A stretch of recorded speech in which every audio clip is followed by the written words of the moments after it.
It's time for your board game dessert, folks. It's game pie time. Woohoo! Game Mm. pie is when Mandy and I serve up a selection of games curated by our good taste and our whims. We don't like to do top fives. We don't like to rank things because ranking things stinks, but pie and desserts are delicious. So here we go.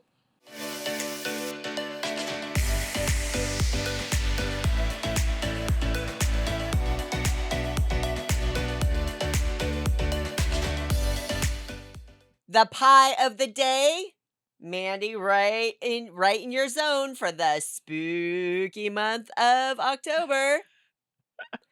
Games that involve murder. I love that, like, it was immediately what we both do, because naturally.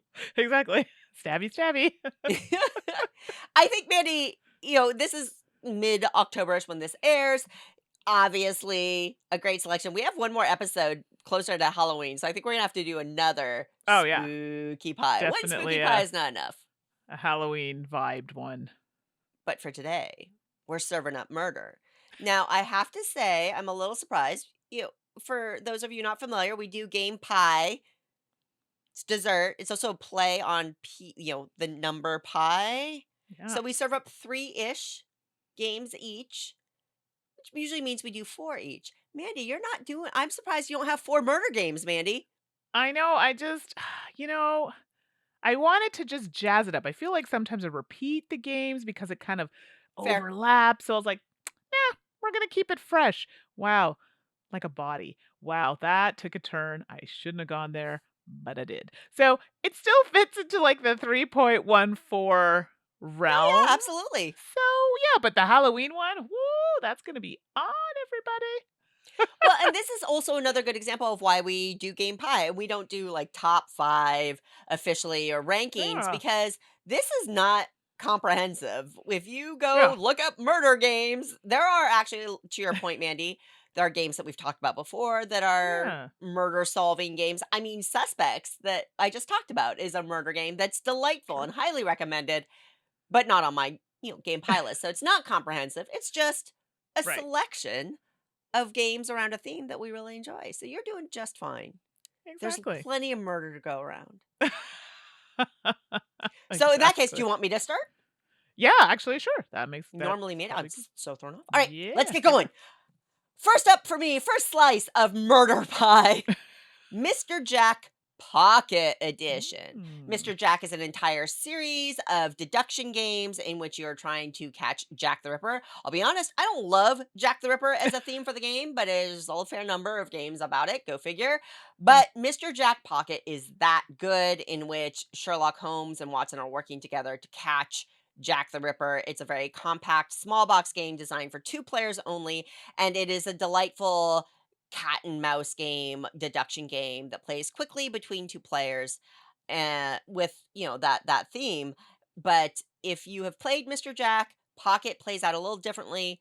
And if you haven't played Mr. Jack, don't worry about it. Pocket plays out differently. And if you just want a 2-player deduction game around murder, it's a great one. Mr. Jack Pocket.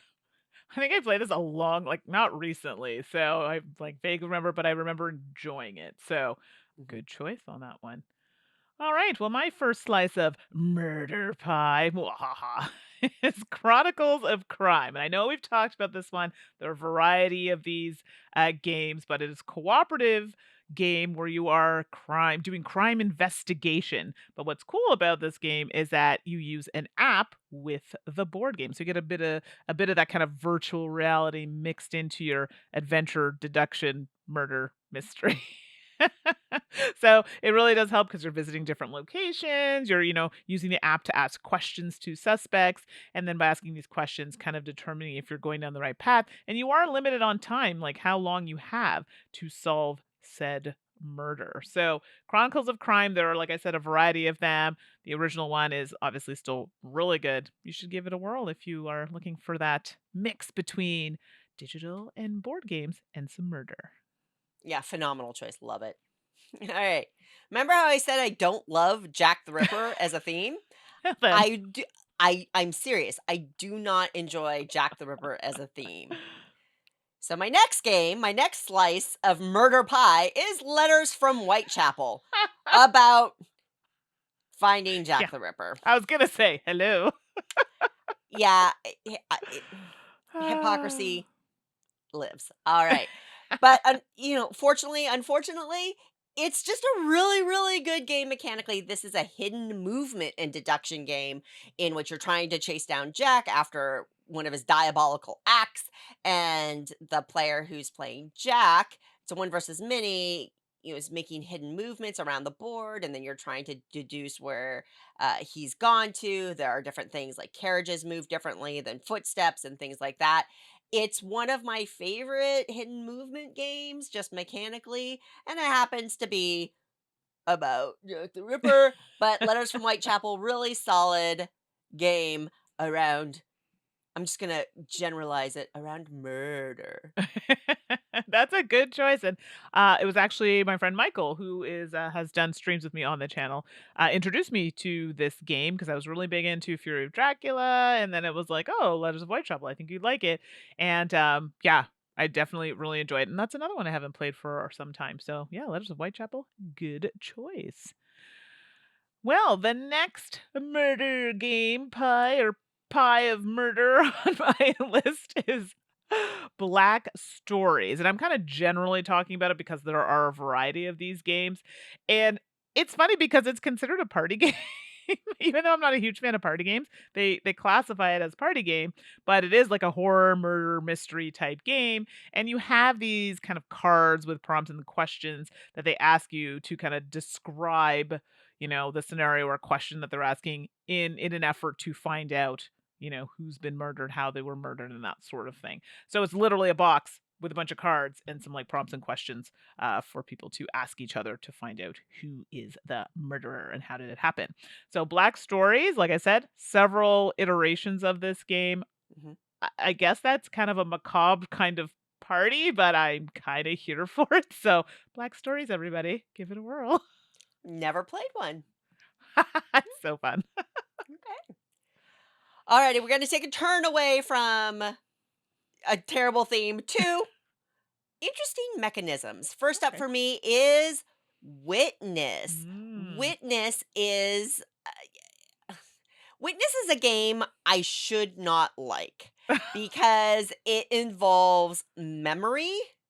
Okay. And I'm terrible at memory games because hey, guess what? I have a terrible memory. But Witness, which gosh, it's over 10 years old now. I can't believe that. Is it Witness really? does some Wow. stuff in a different way. So it is deduction again. Murder a lot of times thematically. Deduction is a good Mhm. mechanism to work that around. It has a number of cases that you're working to solve, but every player has a different piece of the story.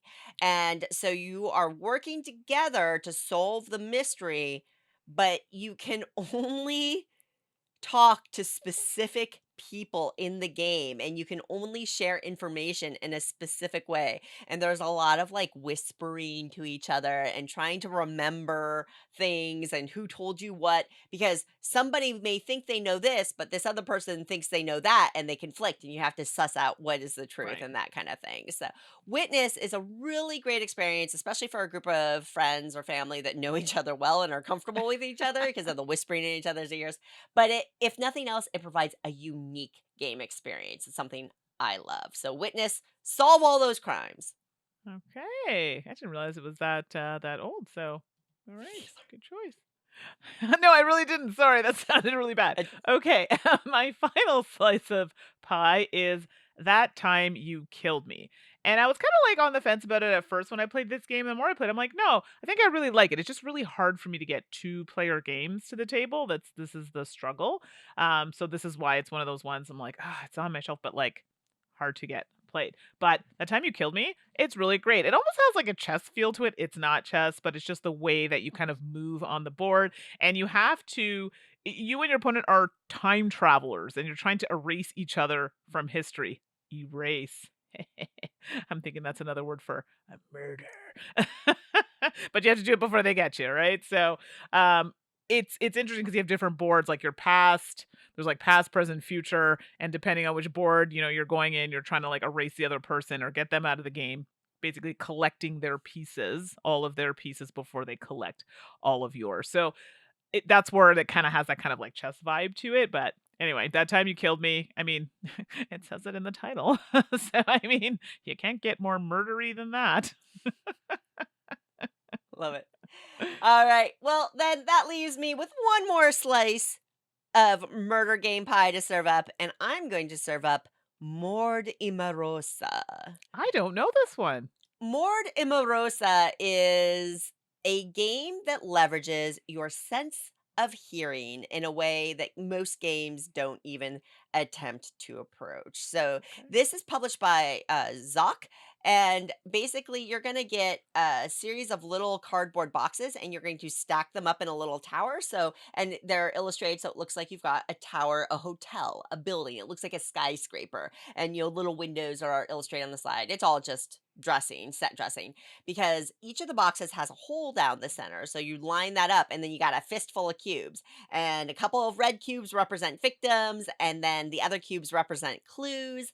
And you're going to be taking turns dropping clues down this hotel, this murder hotel, to figure out where the victims are. And you lift up the layers as you drop down up cubes, and you're learning information, you're calculating where things are landing, but you're doing it with your sense of Mm. hearing in a really, again, a unique and compelling way. So, Mortem Morosa, you can solve a murder mystery in a hotel using the sense of sound. So there you go. Very cool. No, I didn't know that one. Folks, there are so many murder games. If you love murder games, there's no shortage of them. We know we only mentioned a few here, and we skipped some favorites that we've talked about Sure. before on purpose, right, Mandy? Yeah, absolutely. But that's okay because maybe we'll serve up more murder pie next episode. Who knows? Murder for everybody. But if we have missed a game and you're like, how could you not mention my favorite murder game? You should let Right. us know. Share your feelings. Let those emotions flow, and you could email us. You can reach us at saltandsassgames@gmail.com. Or you can jump into our boardgamegeek.com guild. That's guild number 4131. And go to the thread that's about the episode and chime in on murder games that you love or anything else about the episode. I mean, hey, if you've played Kill Team, Warhammer 40K Kill Team, let me know. I'd love to hear more about that as Yeah. well. Last episode, we talked about Essen recommendations, and some of you chimed in there. Really appreciate it. Didn't get quite as many as I kinda hoped for, but then that was good because then you didn't make me spend more money. Yeah, So, thank you. Thank you exactly. for that. Or you can always find us on social media. Yes, the socials. Oh my goodness, we're all over. So you potentially could be watching the Game Pie on the YouTube, but we're also on the Twitch, and we are at Salt and Sass Games. You can also find us on Twitter. It's spelled a little differently there. It's Salt N Sass Games, so that's Salt N Sass Games. You can find me on most socials, but notably Twitter, Instagram, Blue Sky at 613 Mandy, and that's Mandy with an I. What about you, Suzanne? And you can find me on all those socials as well at 425 Suzanne. We hope that you are enjoying your October. Stay healthy and play some games. We'll see you next time. Hi, everybody. This episode was sponsored by Druid City Games, where player experience comes first. Check out all of their great games at druidcitygames.com.